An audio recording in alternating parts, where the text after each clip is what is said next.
I never answer to no, man, I still go. Go, go, go, go, go, go, go, go.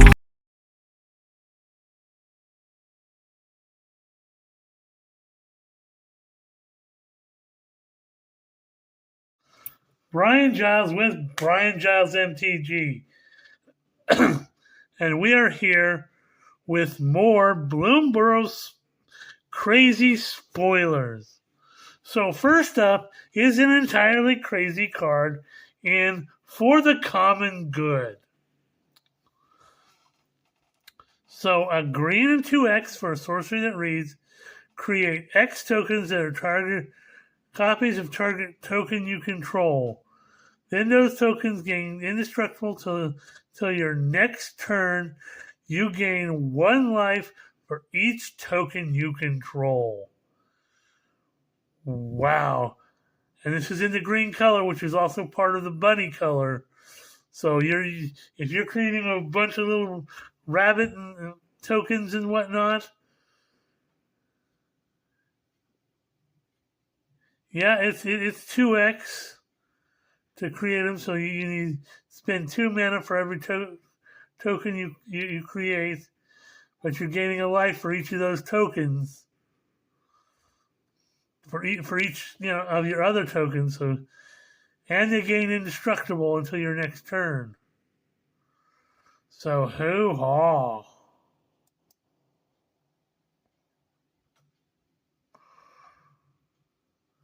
Next up is another powerful uncommon card in Overprotect.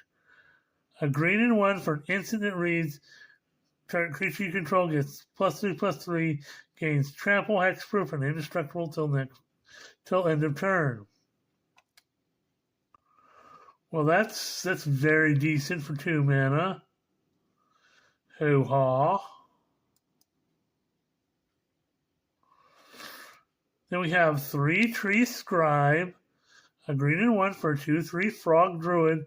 Whenever 3 Tree Scribe or another creature you control leaves the battlefield without dying, put a +1/+1 counter on target creature you control. Hoo-ha. So all those frog blink mechanics, those bounce mechanics, definitely boost up all those. Next up is what I've been calling Bloomburrow's version of Jetmir. So this is Balin the Haymaker, a red, a green, and a white for a 4/3 legendary rabbit warrior. Tap 2 untapped tokens you control, add 1 mana of any color. Tap 3 untapped tokens you control, draw a card. Tap 4 untapped tokens you control, put 3 +1/+1 counters on Balin the Haymaker. It gains trample until end of turn.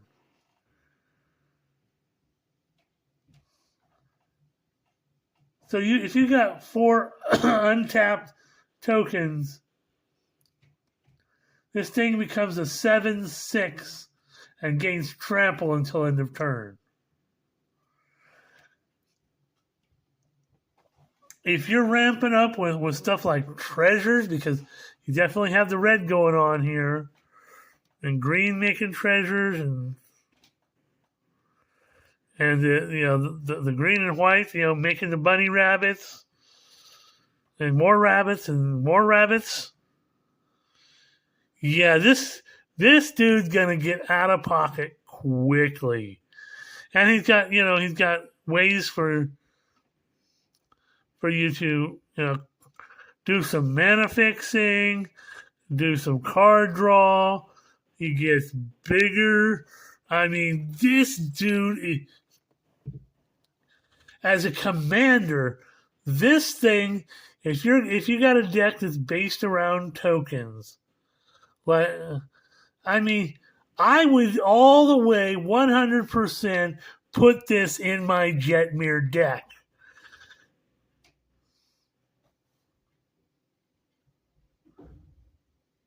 This would be my backup commander in my Jetmir deck. If I didn't have Jetmir, I would because Jetmir's going away. If you take the same strategy that you had in Jetmir, where you're creating tokens and whatnot, this thing is gonna be a powerhouse. Especially with stuff like the offspring mechanic, where you're creating more tokens. This thing is crazy.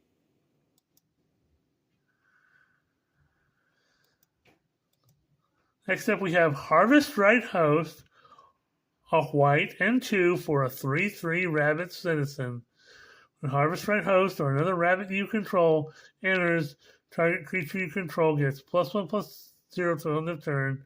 Then draw a card if this is the second time this ability has resolved this turn.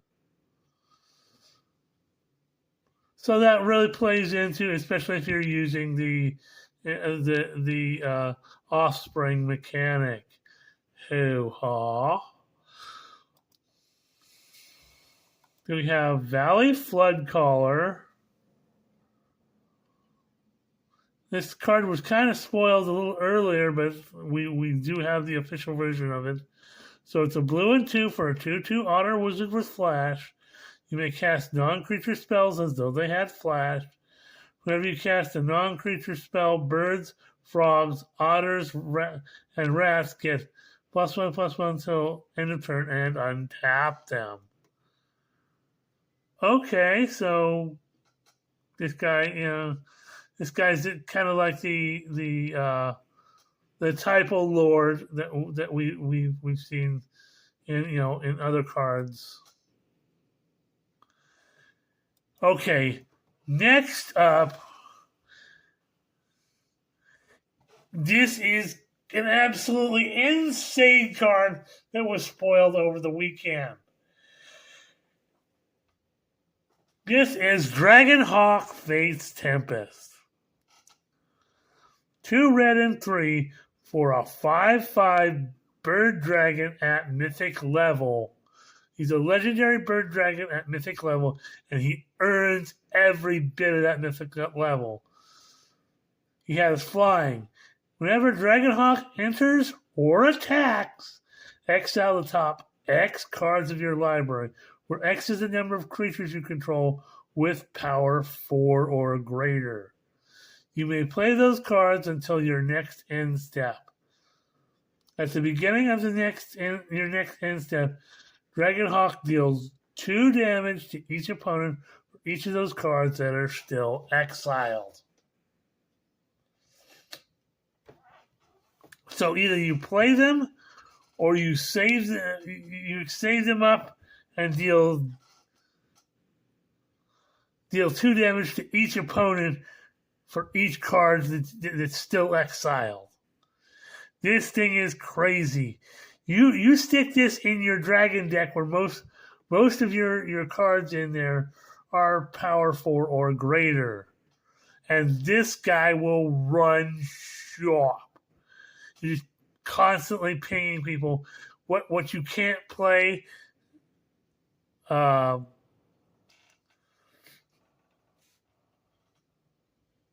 with me, in my dragon deck, I have Gorogoro, so I'm as long as I have some modified creatures, I can make dragon tokens and whatnot. And there's other cards that allow you to make dragon tokens and whatnot. So this thing could absolutely have major implications. Then we have Hazard Root Herbalist. So green and 2 for a 1/4 rabbit druid. Whenever you attack, target creature you control gets +1/+0 till end of turn. That creature is a token and also gains Death Touch until end of turn. Okay. I'm down with that.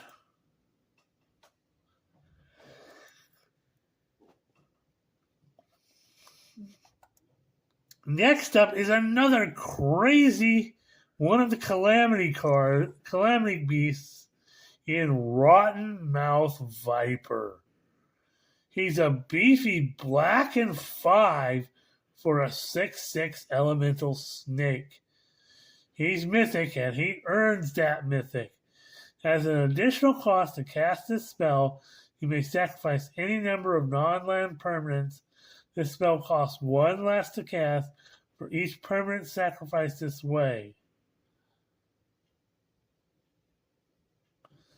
Whenever Rotten Mouth Viper enters or attacks, put a blight counter on it. Then for each blight counter on it, each opponent loses 4 life unless that player sacrifices a non-land permanent or discards a card. That's insanity.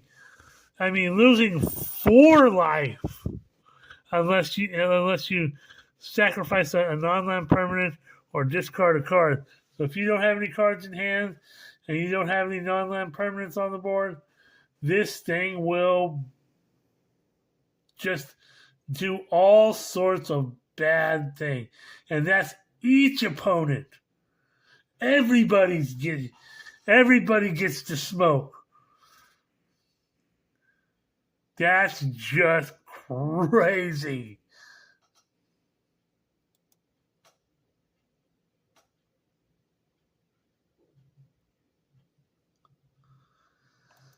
Next up, we have Thoughtstalker Warlock. Black and 2 for a 2/2 Lizard Warlock with Menace. When it enters, choose target opponent.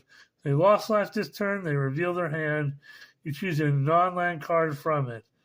And they discard that card. Otherwise, they just discard a card.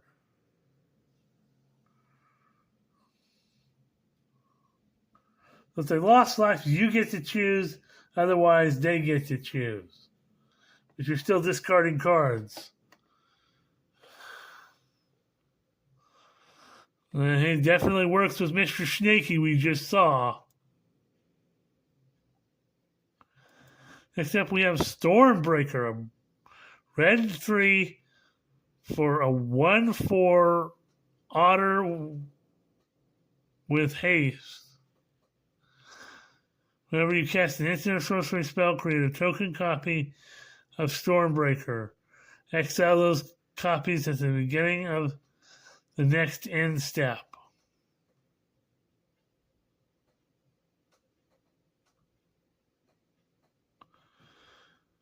Boy, this thing just replicates and replicates and replicates. Especially if you're playing a spell slinger deck.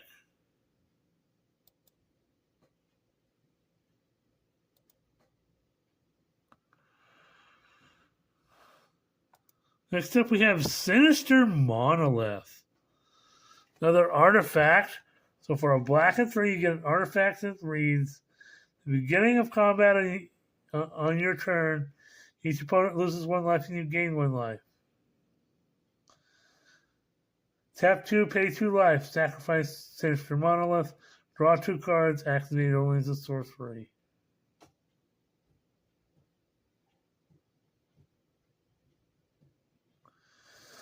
So that's interesting.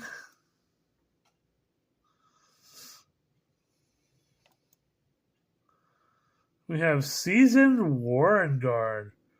White mana for 1/2 Rabbit Warrior. Whenever it attacks, while you control a token, it gets +2/+0 till end of turn. Okay, decent little card.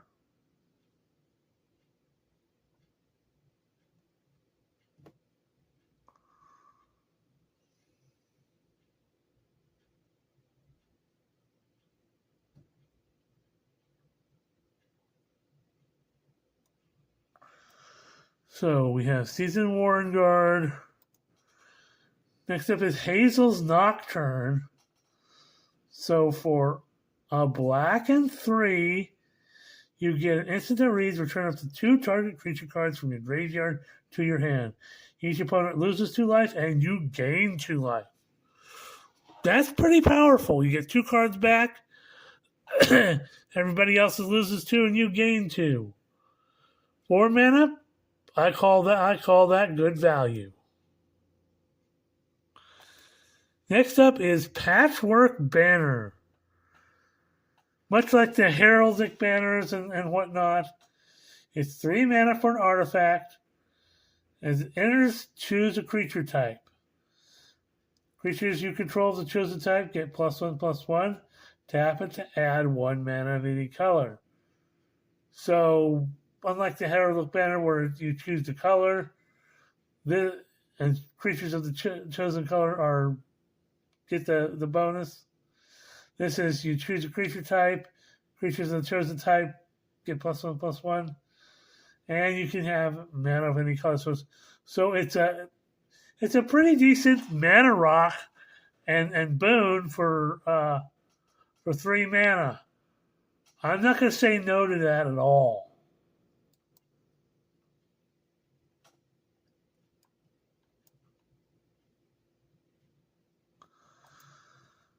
Next up is Jackdaw Savior, a white and 2 for a 1/2, a white and 2 for a 3/1 bird cleric. And it has flying. Whenever Jackdaw Savior or another creature you control flying dies, turn another creature card with lesser mana value from your graveyard to the battlefield. So hoo-ha.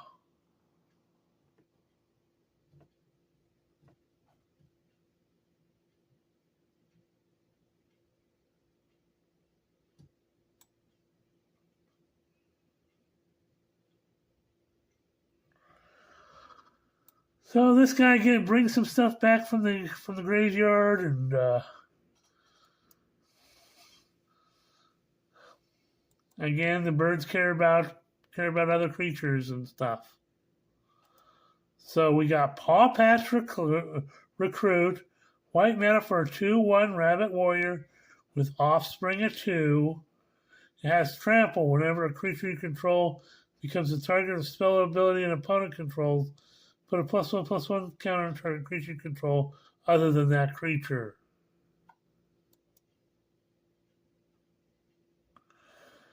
That's kind of fun. We have Lunar Convocation.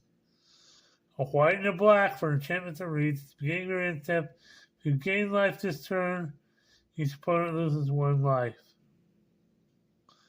At the beginning of your end step, if you gain and lost life this turn, create a 1/1 back creature flying. Pay a black and 1 and pay 2 life to draw a card.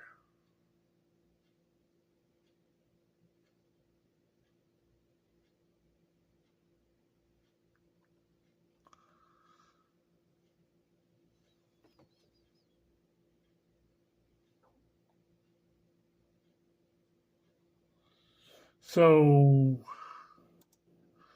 that's interesting. A little bat action going on there. Then we have Pleated Provisioner. So it's a kind of beefy white and 4 for a 3/4 bird scout. When it enters, put a +1/+1 counter on target creature control without flying. Again, the birds helping out those. We have Warren Elder. So a white and 1 for a 2/2 Rabbit Cleric. You can pay a white and 3 creatures you control get +1/+1 till end of turn.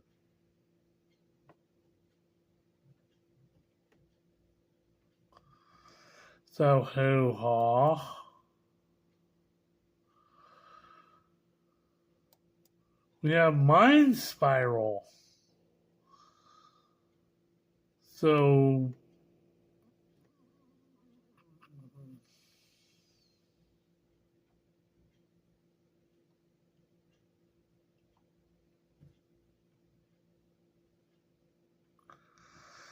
Mind Spiral is a blue and 4 for sorcery that reads, get the tapped fish. Target player draws 3 cards.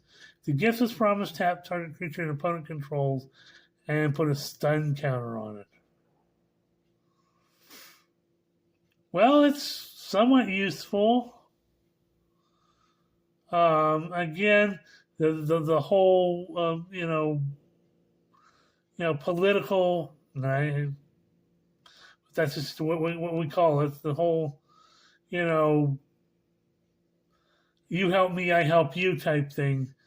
That's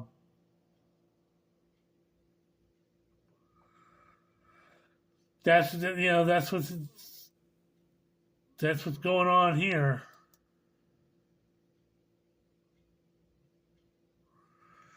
Then we have.